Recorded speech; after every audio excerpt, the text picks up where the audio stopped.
জুলাই সনদ নিয়ে রাজনৈতিক বিতর্ক চলছিল অনেক দিন ধরেই, কিন্তু 12 ফেব্রুয়ারির গণভোট সেই বিতর্ককে সরাসরি জনগণের আদালতে নিয়ে যায়। নির্বাচনের উত্তাপের মধ্যেই কোটি কোটি ভোটার যখন ব্যালটে মত দেন, তখন শুধু সরকার গঠন নয়, দেশের সংবিধান বদলের পথও নির্ধারিত হয়ে যায়। হ্যাঁ ভোটের স্পষ্ট ব্যবধান এখন সংসদের সামনে একটাই প্রশ্ন রেখে দিয়েছে: এই জনসমর্থন কত দ্রুত বাস্তব সংস্কারে রূপ নেবে।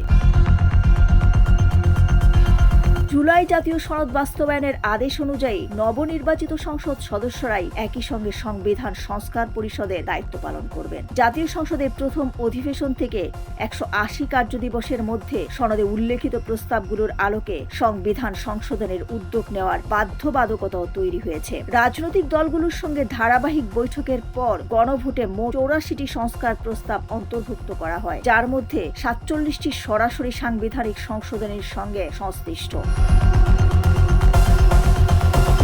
তবে এসব প্রস্তাবের সবগুলো নিয়ে ঐক্যমত্য ছিল না। বিশেষ করে বাংলাদেশ জাতীয়তাবাদী দল সহ কয়েকটি দলের পক্ষ থেকে একাধিক প্রস্তাবে নোট অব ডিসেন্ট দেওয়া হয়েছিল। সদ্য সমাপ্ত নির্বাচনে বিএনপির 2/3 বেশি আসনে নিরঙ্কুশ সংখ্যাগরিষ্ঠতা পাওয়ায় সেসব প্রস্তাবে তাদের আপত্তি নেই। সেগুলো বাস্তবায়নে বড় কোনো রাজনৈতিক সংকট তৈরি হবে না বলেই মনে করছেন সংবিধান বিশ্লেষকেরা।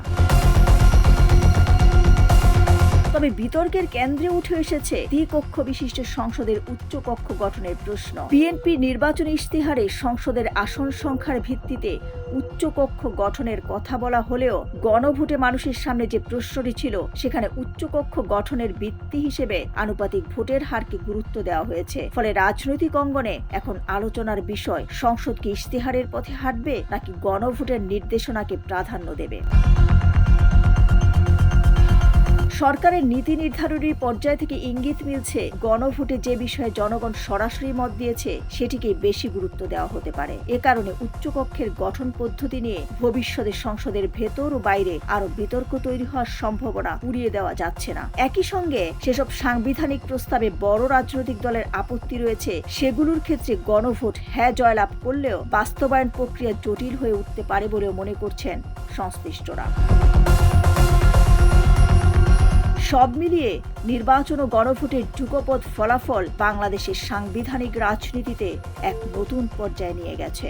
এখন দৃষ্টি জাতীয় সংসদের প্রথম অধিবেশন এবং তার পরবর্তী 180 কার্যদিবসের দিকে, কারণ ওই সময়সীমার মধ্যে নির্ধারিত হবে জুলাই সনদ কাগজে থাকবে নাকি বাস্তবে সংবিধানের অংশ হয়ে উঠবে।